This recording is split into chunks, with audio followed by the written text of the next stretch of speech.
సమృద్ధి జీవమునిచ్చే స్వరము, పరిపూర్ణతలోనికి నడిపించే స్వరము. సమృద్ధి జీవమునిచ్చే స్వరము, పరిపూర్ణతలోనికి నడిపించే స్వరము. కాపరి స్వరము, ఇది కాపరి స్వరము, కాపరి స్వరము, దివ్య కాపరి స్వరము.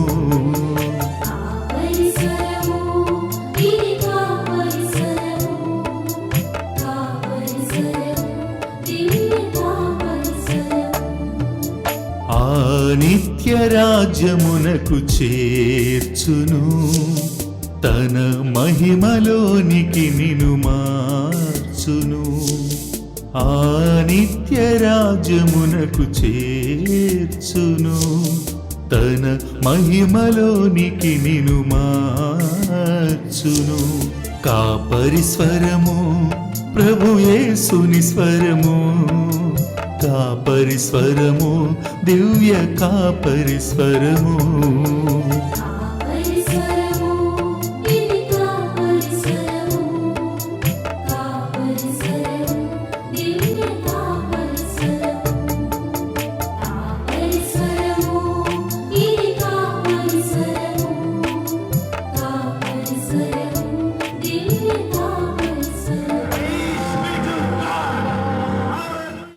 మన ప్రభు అయిన యేసుక్రీస్తు నామంలో కాపరి స్వరం అనే ఈ కార్యక్రమాన్ని మీరు చూస్తున్నందుకు ఎంతగానో దేవునికి స్తోత్రాలు చెల్లిస్తున్నాను. గడిచిన వారం నుంచి ఇంతవరకు దేవుడు మనల్ని సజీవుల లెక్కలో ఉంచినందుకు మనం ఎంతగానో ఆయన కృతజ్ఞతాస్తుతులు చెల్లించవలసిన వారమై ఉన్నాం. గడిచిన వారం మనమంతా చూసుకున్నట్లయితే మనం ధ్యానించిన ఒక వచనం యోహాను సువార్త 15వ అధ్యాయం 11వ వచనం. దేవుడు మన జీవితంలో సంపూర్ణ సంతోషం ఉంచాలనేది ఆయన ఒక ఆశ. ఆ ఆశలోని విషయాలను గురించి మనం అధ్యయనం చేసుకుంటూ ఉన్నాం. అందులో మొదటి విషయంగా దేవునితో సహవాసం కలిగిన జీవితం మనం కలిగి ఉంటే మనలో ఆ క్రీస్తు ఇచ్చే ఆ పరిపూర్ణ సంతోషానికి ఒక తొలిమెట్టుగా మన జీవితంలో చూస్తూ ఉన్నాం. అదేవిధంగా ఈ వారం మనం అధ్యయనం చేసుకోబోయే అంశం రక్షణను కాపాడుకొనుట. మనం మాట్లాడుకున్న 7 విషయాల్లో నుంచి 2వ విషయాన్ని ఈరోజు మనం ధ్యానం చేసుకుందాం. రక్షణను కాపాడుకొనుట, సేఫ్ గార్డింగ్ ద సాల్వేషన్. రక్షణ అన్నగా కాపాడటం, మళ్ళీ ఆ రక్షణను మనం కాపాడుకోవటం ఏంటి అన్న ఒక సందేహం కానీ ఒక క్వశ్చన్ కానీ మనలో కలుగుతుంది. సో ఆ క్వశ్చన్కి ఒక జవాబే ఈరోజు మనం మాట్లాడుకోబోయే అంశం. రక్షణను కాపాడుకుంటా, దేవుడిచ్చిన తన రక్షణను మనం ఏ విధంగా కాపాడుకోవాలి, ఆ రక్షణలో ఉండే అంశాలు ఏంటి, మన జీవితానికి అది ఎలా ఉపయోగపడుతుంది, ఆ రక్షణ ఒక అనుభవంలోనికి మనం ఉన్నామా లేదా, లేకపోతే అందరంలాగా ఉంటున్నామా, రక్షణ అనుభవం కలిగి జీవిస్తున్నామా, క్రీస్తులో ఉన్న రక్షణ అనుభవాన్ని గురించి ఈరోజు తేటగా మనం మాట్లాడుకుందాం. మన భారతదేశ ప్రభుత్వం వారు కానీ మన ఆంధ్రప్రదేశ్ ప్రభుత్వం వారు కానీ ఈ ట్రాఫిక్ రూల్స్ అనేవి పెడతా ఉంటారు. ఈ ట్రాఫిక్ రూల్స్ లేకపోతే ఆ సిగ్నల్ లైట్స్ అన్నీ పెట్టి ఉంచుతారు. అంటే మనకు రక్షణను కల్పించడానికి వారు ఏర్పాటు చేసినవి అవి. కానీ అవి ఏర్పాటు చేయటం వల్ల మీకు పరిపూర్ణ రక్షణ కలిగిందన్న ఒక అంశం అయితే లేదు అందులో. కేవలం మీరు ఆ రక్షణను కల్పించింది ఒక్కటి మాత్రమే తెలుసు. ఆ రక్షణను జాగ్రత్తగా దానికి తగ్గ ఒక రూల్స్ను పాటిస్తేనే మీ జీవితాలకి రక్షణ ఉంటుంది. మీరు డ్రైవింగ్ చేస్తున్నప్పుడు ఆ రూల్స్ ప్రకారం వెళ్తేనే కానీ మనం జాగ్రత్తగా ఇంటికి చేరుకోగలుగుతాం. అంటే ఈ రక్షణ అనేది వాళ్ళు కల్పించారు, కానీ అది మిమ్మల్ని జాగ్రత్తగా నడిపించాలంటే మీరు జాగ్రత్తగా ఉండాలి. ఆ రక్షణ ఇచ్చింది మీరు జాగ్రత్తగా ఉండాలి అన్న ఒక అర్థం ఉంది అందులో. సో దాన్ని సాదృశ్యంగా దాన్ని మన ఆత్మీయానుసారమైన జీవితానికి అప్లై చేసుకున్నట్టయితే ఎంతో మేళ్ళు జరుగుతాయి. మన కుటుంబాల్లో సంతోషం నింపబడుతుంది. దేవుడు వచ్చి మనతో నివాసం చేస్తారు. మన జీవితాలు సస్యశ్యామలంగా వర్ధిల్లుతూనే ఉంటాయి. ఎందుకంటే దేవుడిచ్చు ఆ రక్షణ సంతోషము మన కుటుంబాల్లో నిత్యము ఉంటూనే ఉంటుంది. ఎందుకంటే దేవునితో ఉంటున్నారు కాబట్టి దేవుడిచ్చే ఆ రక్షణ అనుభవంలోనికి ఎలా వెళ్ళాలి, ఆ రక్షణను ఎలా అనుభవించాలి అనే దాని గురించి మనం మాట్లాడుకుందాం. ముందుగా రక్షణ అనగా అర్థం మనకు ఎంతైనా అవసరం. ఆ రక్షణ అనే అర్థాన్ని తెలుసుకోవాలి. రక్షణ అనగా అర్థం తప్పించుట, లేకపోతే విడిపించుట, ఆర్ విమోచించుట. ఈ 3 అర్థాలనిచ్చే పదం రక్షణ. పాత నిబంధన కాలంలో గనక మనం చూసుకున్నట్టయితే నిర్గమాకాండము 14వ అధ్యాయం 13వ వచనం, 15వ అధ్యాయం 2వ వచనం, అదేవిధంగా నెహెమ్యా 9:27, నిర్గమాకాండము 14వ అధ్యాయం 14వ వచనం, 1 సమూయేలు 14వ అధ్యాయం 45వ వచనం, కీర్తనల గ్రంథము 20వ అధ్యాయం 5వ వచనం. ఈ వచనాలన్నిటిలో గనక మనం చూసినట్టయితే ఒకే ఒక్క పదాన్ని పలుసార్లుగా విభజించి రాసినట్లు మనం చూడవచ్చు. యుద్ధంలో వాళ్ళు పొందిన విజయాన్ని చూస్తే దాన్ని రక్షణ అని పోల్చారు. న్యాయాధిపతుల కాలంలో ఇశ్రాయేలీయులను విడిపించుట చూస్తే దాన్ని రక్షణ అని పోల్చారు. అదేవిధంగా వారికి శత్రువుల చేతిలో నుంచి వారు గనక విడిపింపబడితే దాన్ని రక్షణ అని పోల్చారు. ఈ వచనాలన్నిటిలో వారు పొందిన రక్షణ గురించి తేటగా రాయబడింది. కానీ ఈ రక్షణ గురించి మనం ఒక్కసారి ఆలోచించినట్లయితే అది బాహ్య సంబంధమైన రక్షణగా ఉంది. బాహ్య సంబంధమైన రక్షణ ఎంతకాలం ఉంటుందంటే మనిషి జీవించినంత కాలం. ఆ బాహ్య సంబంధమైన రక్షణ కొంతకాలం వరకే, దానిలో ఎటువంటి గ్యారంటీ లేదు. సో అటువంటి ఆ రక్షణను వాళ్ళు దాన్ని రక్షణ అని ఆ పాత నిబంధన కాలంలో అన్నారు. కానీ మనం జాగ్రత్తగా గమనిస్తే ఈ రక్షణ లేక విమోచన పాత నిబంధన కాలంలో వారు పొందినది అది తాత్కాలికమైనది.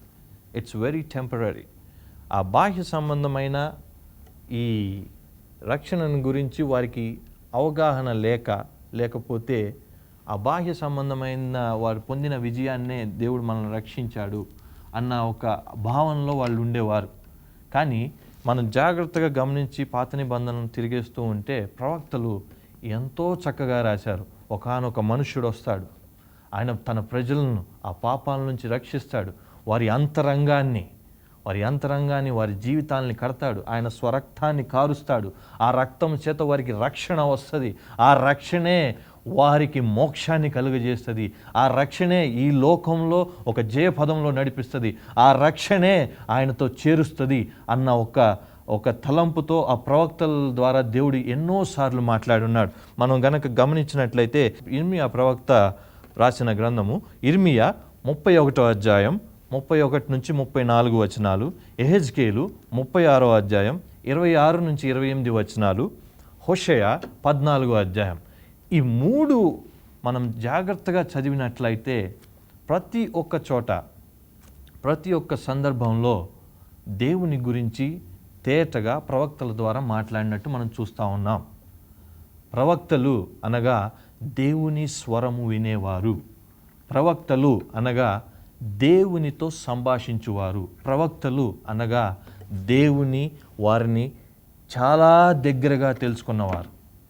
అటువంటి ప్రవక్తల నోటి నుంచి దేవుడు పలుకుతున్న మాట, నేను వస్తున్నాను, నేను వచ్చి నా జనాలను నేను విడిపిస్తాను, I will shed my blood, I will do it to bring salvation to my people అని ఎంతో చక్కగా నీట్గా రాయబడి ఉంది. అటువంటి గ్రంథాలు అన్నీ మనం తిరగేస్తూ ఉంటుంటే క్లియర్గా ఉంటుంది. అందరి గురించి ఒక మనుష్యుడు వస్తాడు, అతని పేరే మెస్సియా. ఆయన వస్తాడు, ఆయన యేసు మెస్సియా అని పిలువబడిన యేసు చేసే కార్యం గురించి ఈ వచనాలన్నిటిలో తేటగా ఉంటుంది. ఆ వచనాలు మనం వివరించి జాగ్రత్తగా చూసినట్టయితే రక్షణ గురించి ఇంకా లోతుగా మనం తెలుసుకొనొచ్చు. కానీ మనకు సమయం కొద్దిగా ఉన్నందువలన వీటిని ఎంతో క్లుప్తంగా నేను ముగించదలుచుకుంటున్నాను. ఈరోజు ఈ రక్షణ అన్నది మన అంతరంగ పురుషుని అనగా దేవుని యొక్క ఆత్మస్వరూపమైన పరిశుద్ధాత్మ దేవుడు మన జీవితాల్లో జరిగించు కార్యం. మన inner man, what is his level, I mean how he is, ఆయన ఇచ్చే ఆ రక్షణ ఎంతవరకు నీ జీవితంలో ఉంటుంది. ఆ రక్షణ అనుభవం ఏంటి?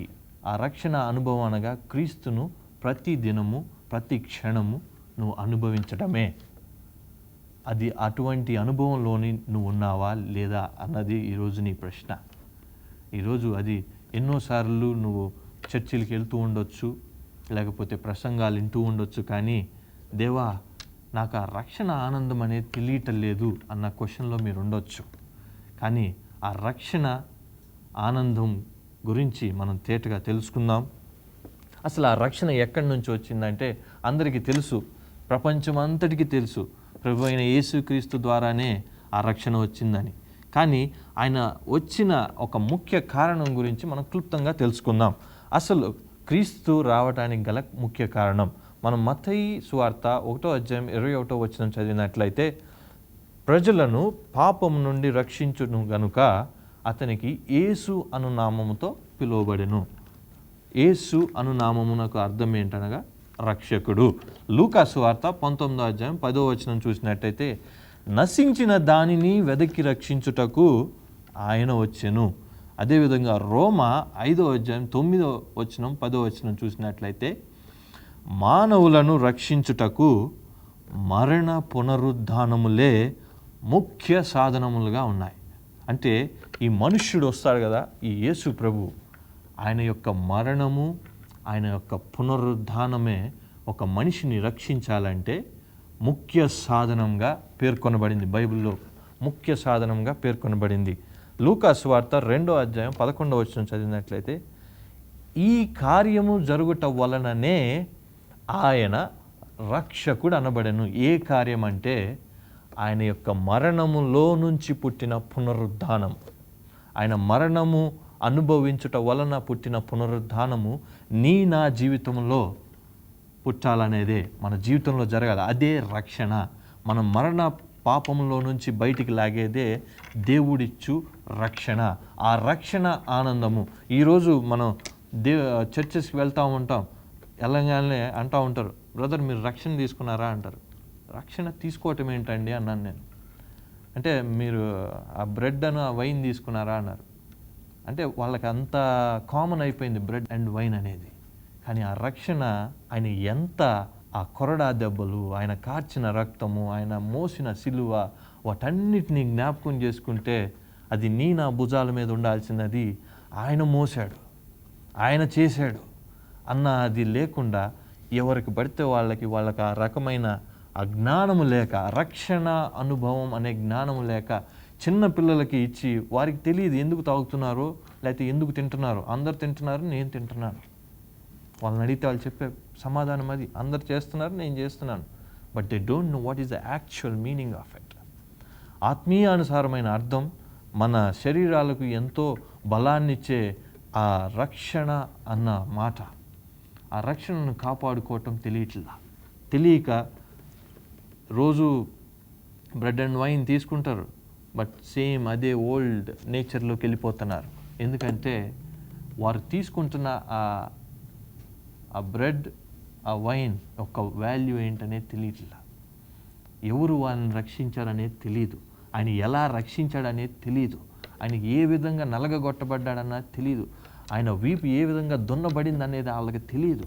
అవన్నీ తెలిస్తే వారు సామాన్యులుగా ఉండరు. దేవుని ఆత్మ పూర్ణులై దేవుని యొక్క ఆ సర్వాంగ కవచమును ధరించుకొని వారు దేవుడిచ్చిన రక్షణను కాపాడుకునే వ్యక్తులుగా ఉంటారు. దేవుడు చేసిన ఆ కార్యాన్ని మనం తలంచుకుంటూ ఆయన ఇచ్చిన ఆ రక్షణ అనుభవాన్ని తలంచుకుంటూ ఆ రక్షణ ఆనందంతో ముందుకు సాగాల్సిన జీవితాన్ని వారు చేతులారా పాడు చేసుకుంటున్న సమయం. ఎందుకంటే దాని గురించి లేని ఆ జ్ఞానము, అనుభవ జ్ఞానము, ఆ అనుభవము లేదు, ఆ జ్ఞానము లేదు. కానీ ఈరోజు దేవుడు నిన్ను పిలుస్తున్నాడు, my dear precious brother and sister. He is calling you to have that experience with him. ఆయనతో కూడిన ఆ రక్షణ అనుభవమును మీరు అనుభవించాలనేదే ఆయన ఆశ. అపోస్తుల కార్యములు 5వ అధ్యాయం 31వ వచనం చదివినట్టయితే, ఇందుచేత ఆయన రక్షకుడిగాను అధిపతిగాను హెచ్చింపబడెను. అంటే ఆయన చేసిన కార్యము, ఆయన చేసిన పరిశుద్ధ కార్యము వలన అంటే పరిశుద్ధ కార్యము, రక్షణ అనే ఆ పరిశుద్ధ కార్యము వలన ఆయన మన జీవితాలకు అధిపతిగా చేయబడ్డాడు. ఆయనే మనకు అధిపతి, ఆయనే మన జీవితానికి అధిపతిగా ఉండి ఏలుతున్న ఏకైక రాజు, పునరుద్ధానుడైన యేసు క్రీస్తు. ఆయనలో ఉన్న ఆ రక్షణ అనుభవం నువ్వు నేను మనం ఎంతైనా అనుభవించి అందులో నిలవాల్సిన ఆశ మనకి ప్రతి ఒక్కరికి ఉండాలి. అదేవిధంగా అపోస్తుల కార్యములు 4వ అధ్యాయం 12వ వచనం చదివినట్టయితే, ఆయన వలన గాక మరి ఎవ్వరి వలనైనను ఇది కానేరదు. ఏది రక్షణ అనేది ఆయన వలన కాక ఇంకా మరెవ్వరి వలన కానేరదు. పాత నిబంధన కాలంలో చూసినట్టయితే మనిషి తప్పు చేస్తే పశువులు బలయ్యాయి. అంటే వాళ్ళు ఆ ఒక పర్టికులర్ సిన్ దాని గురించి అది అర్పిస్తే వాళ్ళు అక్కడ దానికి ప్రాయశ్చిత్తం జరిగినట్టు. మనుషులు చేసిన పాపానికి పశువులు బలవుతూ ఉండేవి, కానీ అది సంపూర్ణ రక్షణలోనికి వారిని రక్షించలా, వారిని నడిపించలా, వారి వల్ల కాల. సో దేవుడు తన రూపంలో చేసుకున్న సొంత మనుషులను రక్షించటానికి తానే నరావతారంలో యేసుక్రీస్తు రూపంలో మన మధ్యకు వచ్చి సత్యస్వరూపిగా మన మధ్యలో నివసించి తనకు తానుగా అర్పించుకొని మనకు సజీవ యాగంగా ఆయన బలి అర్పణ అయ్యి మన జీవితాలకు రక్షణను కల్పించారు. ఆ రక్షణ అనుభవం ఎంతైనా అవసరం. ఆ రక్షణ యొక్క వాల్యూ తెలుసుకోవటం నీకు నాకు ఎంతైనా అవసరం. దాన్ని లోతుల్లోకి మనం పరిశీలించినట్టయితే ఆ శ్రమ ఎవరు పొందలేరండి. ఆ శ్రమ మన వల్ల కాదు, మన వల్ల అసలు ఊహించలేం. మనకి చిన్న ముళ్ళు తగిలితేనే మనం తట్టుకోలేం. అటువంటిది ఆయన అన్ని కొరడా ఆ మేకులతో గుచ్చబడి ఆ వీపు దున్నబడినప్పుడు ఆయన పెట్టిన కేక నీ నా కొరకే, మన కొరకు, మన జీవితాలు నీట్గా ఉండాలనేది, మన జీవితాలు ఆయన కొరకు ప్రతిబింబించాలనేది ఆయన ఆశ. ఆ దున్నబడిన ఆ శరీరం, ఆయన అరుస్తున్న ఆ కేక మన జీవితాలను సరి చేసుకోవటానికి దేవుడు ఎంతగానో ప్రేమించి ప్రతి ఒక్కరికి ఈ రక్షణను కల్పించారు. రక్షణను కల్పించిన దేవునికి కృతజ్ఞతాస్తుతులు చెల్లిస్తూ ఆ రక్షణకు సంబంధించిన నియమములను పాటించాలి. నీ జీవితాన్ని క్రీస్తు అను ఆ బండపైన కట్టుకోవాలి. క్రీస్తు ఇచ్చిన వాక్యానుసారమైన జీవితంతో నువ్వు నిలబడాలి. వాక్యముతోనే నువ్వు ఎదిగి ఫలించాలి. ఆయన నీలో నివసించి నీతో పెనవేసుకొని నిన్ను ఆయన స్వరూపంలో చూసుకునేంత వరకు you should always cling on to the Jesus Christ of Nazareth who has given you the salvation graciously. ఆయన ఇచ్చిన ఆ రక్షణ అనుభవంను నువ్వు అనుభవించి తీరాలి, దాన్ని తెలుసుకోవాలి. ఆయన మన పాపముల కొరకు ఒక్కమారే చనిపోయాను, ఒక్కమారే లేపబడెను. మనం రోజు పాపాలు చేసి దేవా నీ సన్నిధికి వచ్చి నేను అడుగుతున్నానయ్యా నన్ను నీ రక్తంలో కడుగు అంటే ఆయన రక్తము ఎంతో విలువ. ఆ విలువ తెలియకుండా నీ రక్తంలో కడిగాయా, నీ రక్తంలో కడిగాయా అంటూ ఉంటారు. ఆ రక్తం వాల్యూ తెలిస్తే మళ్ళీ ఇంకొకసారి దేవా నీ రక్తం నేను కార్చనీయం తండ్రి, నాకు అటువంటి జ్ఞానమును దయచేయండి, నీ రక్షణ అనుభవం దయచేయండి అన్న ఆ సంపూర్ణతలోనికి మీరు నడిపించబడాలి. ఆ సంపూర్ణ రక్షణ అనుభవం అనేది మీలో ఎప్పుడైతే కలుగుతుందో you will experience the joy of the Holy Spirit of God. దేవుడిచ్చు ఆ సంతోషంను నువ్వు ఎక్స్పీరియన్స్ అవ్వగలుగుతావు. రక్షణ అనుభవంలో ఉన్న ఒక ఆత్మీయ అర్థం ఏంటంటే అది నీ సంతోషానికి మరుసూచికగా ఉంది. దావీదు అంటూ ఉంటాడు కదా, నీ రక్షణ ఆనందమును నాకు మరలా కలుగజేయము అంటే ఆయన రక్షణలో ఉన్న ఆనందాన్ని గుర్తెరిగాడు దావీదు గారు. ఆ రక్షణ ఆనందాన్ని నువ్వు నేను గుర్తెరిగే స్థితిలో ఉన్నామా లేదా? ఆ రక్షణను గుర్తెరగాలి. ఆ రక్షణను గుర్తెరిగితేనే కానీ మీ జీవితాలు, మీ కుటుంబాలు, మీ యొక్క వ్యక్తిగతమైన ఆత్మీయ జీవితాలు కానీ అన్నీ కట్టబడతాయి, పరిపూర్ణతలోనికి నడిపించబడతాయి. దేవుడిచ్చు ఆ సర్వాంగ కవచమును కూడా మీరు ధరించుకోవాలి. అప్పుడే ఆ రక్షణ అనుభవం, ఆ ఆ రక్షణలో ఉన్న ఆనందం, ఆ రక్షణతో వచ్చే ఆ జయమును మీరు మీ కళ్ళారా చూడగలుగుతారు. చివరిగా హెబ్రీయులకు రాసిన పత్రిక 10వ అధ్యాయం 26వ వచనం. జాగ్రత్తగా గమనించవలసిన విషయం ఇక్కడ చాలా ఉంది. నేను చదువుతాను. మనము సత్యమును గూర్చి అనుభవ జ్ఞానము పొందిన తర్వాత బుద్ధిపూర్వకముగా పాపము చేసిన ఎడల పాపములకు బలి ఇకను ఉండదు గాని న్యాయపు తీర్పునకు భయముతో ఎదురు చూచుటయు విరోధులను దహింపబోవు తీక్షణమైన అగ్నియు నీకను ఉండును. సత్యమును గూర్చిన అనుభవ జ్ఞానము ఇప్పుడు మీరు పొంది ఉన్నారు. మేము మీకు తేటగా తెలియపరిచాం. సత్యమును అనుసరించండి, ఆ సత్య బోధన అనుసరించండి.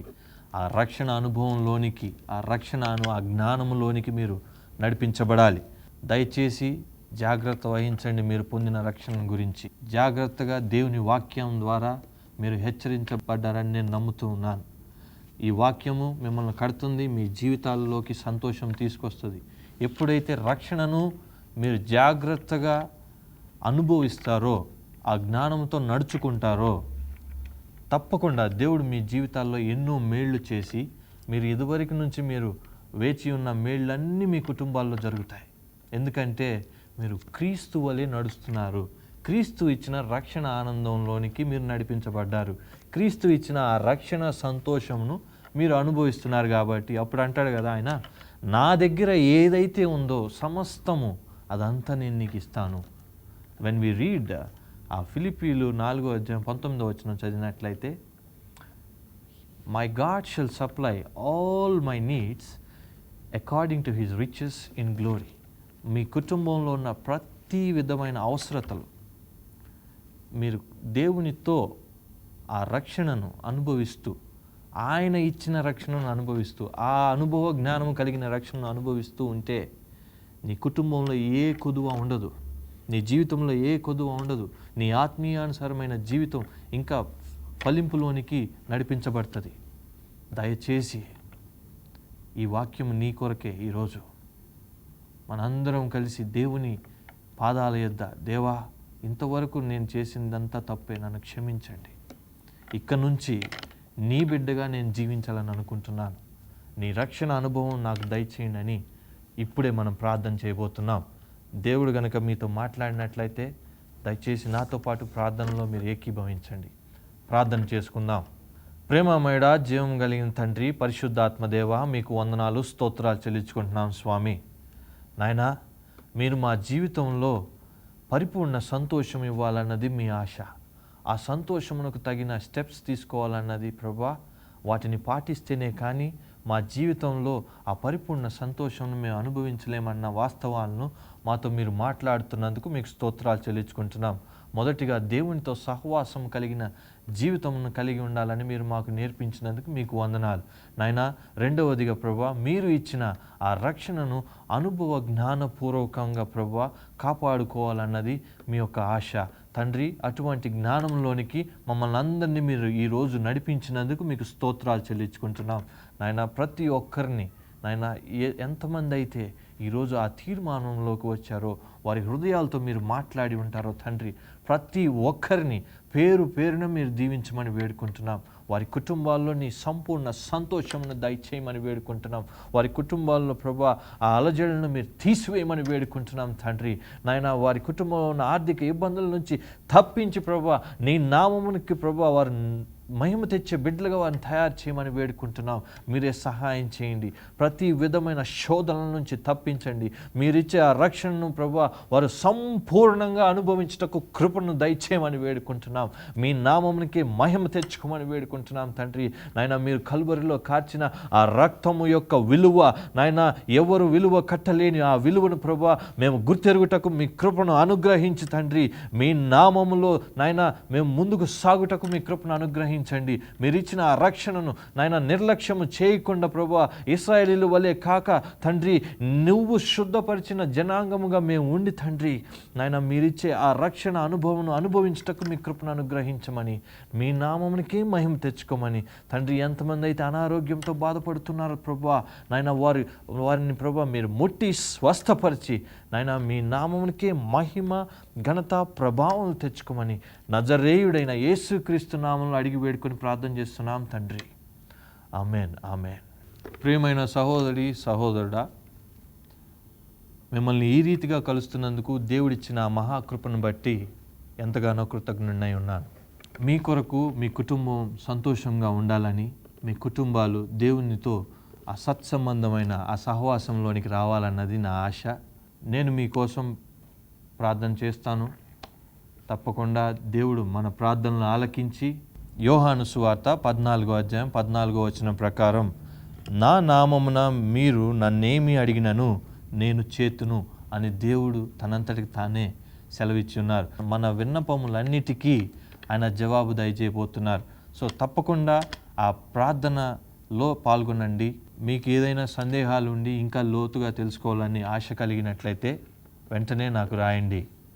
నా address N George Babu, light of the world ministries, door number 8-19/1-240, Ambedkar Nagar 3rd line, Guntur 522001, Andhra Pradesh, India.